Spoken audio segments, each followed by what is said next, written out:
Think of tweens as an effect that is added to an animation. In this video, we'll use a slide animation to illustrate tweens. When I add a slide animation, the burger moves in a linear way, i.e., smoothly and continuously. If I add a tween, it will move a little differently. To add a tween, we'll need to select an ease type. We'll select ease out, meaning the tween effect will occur at the end of the slide animation. Now, let's select a tween. There are many different tweens. Some of these effects will be very visible, others not so much.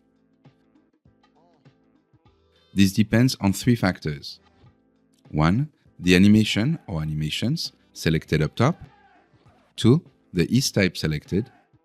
And 3. The length of the animation.